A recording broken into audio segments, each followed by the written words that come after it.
सभी साथियों को मेरा नमस्कार। साथियों, आज मैं आपके लिए उत्तराखंड करंट अफेयर 2021-22 लेके आया हूँ। साथियों, उत्तराखंड में गवर्नमेंट एग्जाम की दृष्टि से यह करंट अफेयर बहुत ही इंपॉर्टेंट है। आइए जानते हैं आज के इंपॉर्टेंट करंट अफेयर। स्क्रीन में पहला पॉइंट है, मुख्यमंत्री धामी ने रुड़की में किया ड्रोन निर्माण इकाई का शुभारंभ। साथियों, ड्रोन निर्माण इकाई का शुभारंभ मुख्यमंत्री धामी जी द्वारा किया गया और कहाँ किया? रुड़की में किया। साथियों, इसके जो इम्पोर्टेंट पॉइंट है इसके बारे में जानते हैं। उत्तराखंड के रुड़की में निजी क्षेत्र की एक कंपनी द्वारा स्थापित ड्रोन निर्माण इकाई का मुख्यमंत्री पुष्कर सिंह धामी ने उद्घाटन किया। साथियों, इनके द्वारा यानी कि धामी जी के द्वारा उद्घाटन किया गया था ड्रोन निर्माण इकाई का।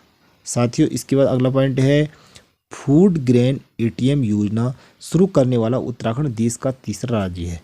साथियों, उत्तराखंड यह देश का तीसरा राज्य है जिसने फूड ग्रेन योजना शुरू करने वाला है। इससे पहले दो राज्य और कौन कौन है इनके बारे में भी जान लेते हैं। साथियों, दो राज्य उड़ीसा और हरियाणा है, यानी कि पहले नंबर पर फूड ग्रेन एटीएम योजना शुरू करने वाला उड़ीसा है और दूसरे नंबर पर हरियाणा राज्य है और तीसरे नंबर पर उत्तराखंड राज्य। ये हमें ध्यान रखना है। साथियों, इसका दूसरा जो अगला पॉइंट है वह देखते हैं। खाद्य मंत्री रेखा आर्य ने कहा कि यह सिस्टम एटीएम मशीन की तरह काम करेगा। इस पर एटीएम मशीन की तरह स्क्रीन होगी। साथियों, कहने का मतलब ये कि जिस प्रकार हम एटीएम पर जाते हैं और रुपया पैसा निकालते हैं, वैसे ही हमें एटीएम पर जाना है। और वो कौन से एटीएम पर? फूड ग्रेन एटीएम पर जाना है। वहाँ पर जाकर के हमें तमाम प्रकार की चीज़ें वहाँ से मिलेंगी। जैसे यहाँ पर स्क्रीन में दिखाया गया है, राशन कार्ड धारक को यहाँ आकर एटीएम मशीन की तरह गेहूँ, चावल, दाल मिलेगा। साथियों, इस प्रकार से मिलेगा। अगला पॉइंट है साथियों, तीसरा पॉइंट है, खाद्य मंत्री रेखा आर्य ने बताया कि यह योजना पलायन प्रोजेक्ट की तरह शुरू की जा रही है। यानी कि पलायन प्रोजेक्ट की तरह शुरू की जा रही है, यानी कि पलायन को रोकने के लिए यह योजना शुरू की जा रही है। ऐसा रेखा आर्य यानी कि जो खाद्य मंत्री हैं उनका कहना है। साथियों, अगला पॉइंट है, उत्तराखंड उत्पादों के लिए जीआई टैग यानी कि जीआई टैग किसके द्वारा लगाया गया है। और दूसरा पॉइंट, उत्तराखंड उत्पादों के लिए जीआई बोर्ड बनाने वाला देश का पहला राज्य है। साथ ही ये ध्यान रखना है हमें, उत्तराखंड उत्पादों को के लिए जीआई टैग यानी कि जीआई टैग लग रहा है। जीआई टैग लगने का उद्देश्य क्या है कि इस योजना का जो मुख्य उद्देश्य वह है बाजार में नकली उत्पाद बेचने से रोका जाए। यह जीआईटी का मुख्य उद्देश्य है, यह हमें ध्यान रखना है। जीआई टैग लागू करने वाला जो पहला राज्य है वह उत्तराखंड है, यह भी हमें ध्यान रखना है। साथियों, अगला पॉइंट है, अगला क्वेश्चन, उत्तराखंड के टिहरी जिले में देश की पहली टरबाइन स्थापित की गई। टिहरी जिले में देश की पहली टरबाइन को स्थापित किया गया।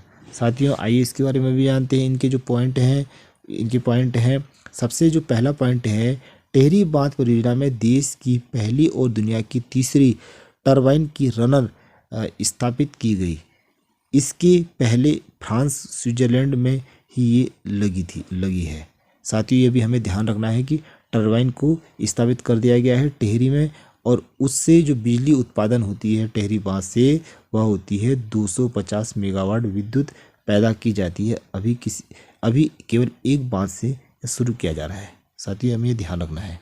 उसके बाद अगला क्वेश्चन है, यानी कि अगला पॉइंट है, उत्तराखंड में बनाया जाएगा एशिया का सबसे लंबा जीव गलियारा। ये भी हमें ध्यान रखना है, उत्तराखंड में ही मनाया जाने वाला है, यानी कि बनने वाला है। यह एशिया का सबसे लंबा वन्य जीव गलियारा है। साथियों, इसके बाद अगला पॉइंट देखते हैं, यह वन्य जीव गलियारा एशिया का सबसे ऊंचा गलियारा होगा और 12 किलोमीटर लंबा होगा। इसे देहरादून में बनाया जाएगा। साथियों, यह भी हमें ध्यान रखना है, देहरादून में बनाया जाएगा और 12 किलोमीटर लंबा होगा, यानी कि 12 किलोमीटर ये क्या होगा? लंबा होगा। इसका क्षेत्र जो है 12 किलोमीटर होगा। साथियों, उसके बाद नेक्स्ट पॉइंट, छठा पॉइंट, देहरादून में मंसूरी के लिए प्रस्तावित रोपवे एशिया का दूसरा सबसे बड़ा रोपवे है। यह भी हमें ध्यान रखना है। देहरादून में मंसूरी में जो प्रस्तावित रोपवे है वह एशिया का सबसे बड़ा रोपवे होगा, ये भी ध्यान रखना है साथियों। उसके बाद अगला पॉइंट है, देहरादून में मंसूरी के लिए प्रस्तावित रोपवे एशिया का दूसरा सबसे बड़ा रोपवे होगा, ये भी हमें ध्यान रखना है। देहरादून में प्रस्तावित जो रोपवे है वह एशिया का दूसरा सबसे बड़ा रोपवे है। साथियों इनके पॉइंट के बारे में जानते हैं। यह यानी कि इस रूट पर लंबाई 5.5 किलोमीटर होती है।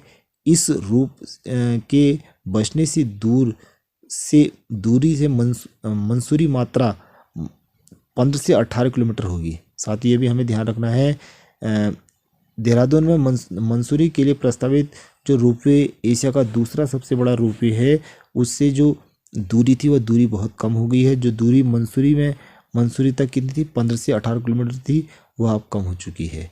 इससे मंसूरी में लगने वाले यानी कि आने जाने वाले ट्रैफिक के साथ ही सुरक्षित पर्यावरणीय दृष्टि से यात्रा की सुविधाजनक आनंद का साधन सुलभ ले सकते हैं, यानी ऐसा कहना है। अगला पॉइंट है साथियों, उत्तराखंड के पौड़ी जिले में स्थित लैंसडाउन सैनिक छावनी का नाम बदलकर कालो डांडा कर दिया गया। ये भी हमें ध्यान रखना, मोस्ट इंपोर्टेंट पॉइंट है, सैनिक छावनी का नाम बदल करके कालो डांडा कर दिया गया है। अगला पॉइंट है, पर्वतारोहण से होने वाली आय का 25% हिस्सा उत्तराखंड को मिलेगा।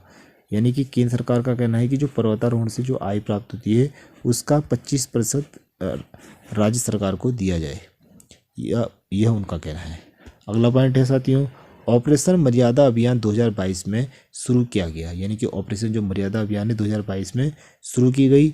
उत्तराखंड के धार्मिक तीर्थ स्थलों में मर्यादा और स्वच्छता ही बनी रहे, इसी तरह लेकर एक बार फिर पूरे प्रदेश में ऑपरेशन मर्यादा के तहत विशेष अभियान चलाया जाएगा। यह अभियान 21 अप्रैल से शुरू होगा और कांवड़ मेला तक चलेगा, यह भी हमें ध्यान रखना है साथियों। इसके बाद अगला पॉइंट है, पॉइंट नंबर 10, नवाचार सूचांक 2022 में पहाड़ी राज्यों में उत्तराखंड दूसरे स्थान पर है। साथियों पहाड़ी राज्यों में उत्तराखंड दूसरे स्थान पर है। नीति आयोग की ओर से 21 जुलाई 2022 को जारी भारत नवाचार सूचांक 2021 के मुताबिक नवाचार के मामले में पूर्वोत्तर पहाड़ी राज्यों को औसत अंक 14.41 अंक मिले हैं। साथियों उसके बाद अगला पॉइंट है, वर्ष 2022 में mother Teresa memorial award Padma Bhushan Anil Joshi को दिया गया है। साथियों ये भी हमें ध्यान रखना है, अनिल जोशी को पद्म भूषण अवार्ड दिया गया है। इनके पॉइंट के बारे में जानते हैं, क्या क्या इनके में पॉइंट हैं। पर्यावरण और हिमालय के संरक्षण की दिशा में निरंतर किया जाने वाला उत्कृष्ट कार्य के लिए यह अवार्ड उन्हें दिया गया है। बरवर्ष में तीर्थ सिंह रावत यानी कि तीरथ सिंह रावत को एशिया बुक ऑफ रिकॉर्ड से सम्मानित किया गया है। एशिया बुक ऑफ रिकॉर्ड से सम्मानित किया गया है साथियों। उसके बाद अगला पॉइंट देखेंगे। अगला पॉइंट है, तीरथ सिंह रावत को यह पुस्तक राजनीतिक और सामाजिक क्षेत्र में योगदान देने के लिए दिया गया है। यानी कि राजनीतिक और सामाजिक क्षेत्र में योगदान देने के लिए इसे दिया गया है, ये भी हमें ध्यान रखना है साथियों। उसके बाद अगला पॉइंट है, पॉइंट नंबर 13 पॉइंट है, वर्ष 2022 में उत्तरांचल नारी शक्ति सम्मान दिवस के अवसर पर उत्तराखंड विश्वविद्यालय में पर्यावरण पद्म श्री बसंती देवी को उत्तरांचल नारी शक्ति सम्मान से नवाजा गया है।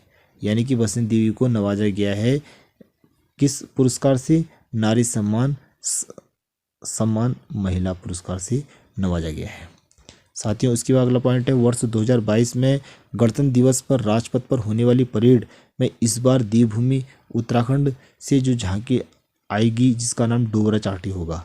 साथियों इसका नाम क्या है, डोबरा चांटी योजना है। अगला पॉइंट है साथियों, बैडमिंटन टूर्नामेंट जर्मन ऊपर सुपर यानी कि जर्मन सुपर 300